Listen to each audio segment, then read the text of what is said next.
One of the many reasons we're excited about immunotherapy is that it seems that for a lot of patients, immune therapies are safer, less toxic than chemotherapy that we've been using forever. One of the questions always comes up, though, is how frail, how sick can you be both to tolerate these treatments and to do well on them? When a patient comes to us with a brand new diagnosis of metastatic lung cancer, part of our assessment as physicians is to ask, are patients fit enough to get the therapy? And you can imagine there are patients who walk in as marathoners, and there are patients who roll into our clinic on a stretcher. And we have to really think about whether the treatment we're going to offer them is safe for them and whether it's going to be effective. All of our trials in medical oncology have a lot of requirements about who can go on that trial. And one of the most important of those actually has to do with how functional a patient is. We actually have to assess this. Is a patient prepared to do full-time work? Is a patient walking around most of the day but can't do work? Is a patient bedbound or chairbound? Or are they really laid up and almost to the point where we're afraid they'll pass? So we actually assess this. It turns out that almost all the clinical trials that drive an FDA approval or our ability to give these drugs, the patients who are on the trial, by definition, have to be patients who can work and be out of the house and do their chores. And that's not all the patients who come into our clinic. So then the question is, how much can we extrapolate from the clinical trials that we do have, and can we run trials to incorporate more of this swath of the population that we see? So increasingly, there are more trials that ask the question, well, what about patients who can't quite work, but they're still on their feet and doing some chores? And that's a level of performance status that we call 2.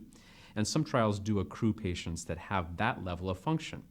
So far, for the immunotherapy area, there have been a couple studies that have enrolled those patients. And what we find is that patients who have that level of functional status, patients who can not work, but they can be on their feet, they can do some of their household chores, that those patients do tend to tolerate immunotherapy pretty much as well as the higher performing patients in terms of function, and they do about as well or a little bit less well. What's tougher is, well, what about the other patients? What are the patients who are really chair-bound, who really can't be on their feet doing the dishes and doing their laundry? The fact is, those patients are not ever studied on clinical trials. All the data we have about those patients is really retrospective. If a system happens to have those patients and collects data on them, we can kind of ask the question after the fact. My approach to this is really individual, and of course there's age, there's frailty, but there's so much degree of difference among patients. For example, I have some 90-year-olds that I do give chemo to because they're fit and gardening and walking, and I have patients who are in their 40s who are very, very sick, and I can just barely give them kind of mild therapy. So I think in immunotherapy, compared to chemo, where there's less side effects in the majority of patients, a lot of us are willing to give at least a shot of immunotherapy to patients, even if they're not quite as fit as who our clinical trial patients would have been. But I always warn those patients, first of all, that the data we have are better for the combinations, immunotherapy plus chemo. And if I don't think a patient's fit enough for chemo, then I'm admitting that I'm giving them a weaker treatment.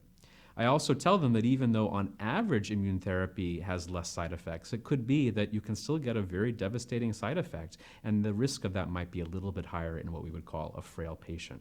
So as with a lot of things in oncology, a lot of it is the art of medicine, not always the science of medicine, because our science doesn't point the way. But I think having a really reasoned conversation with your oncologist about what are the risks, what are the benefits, what are the alternatives is going to be really important for every patient, but especially that patient who has some issues with frailty.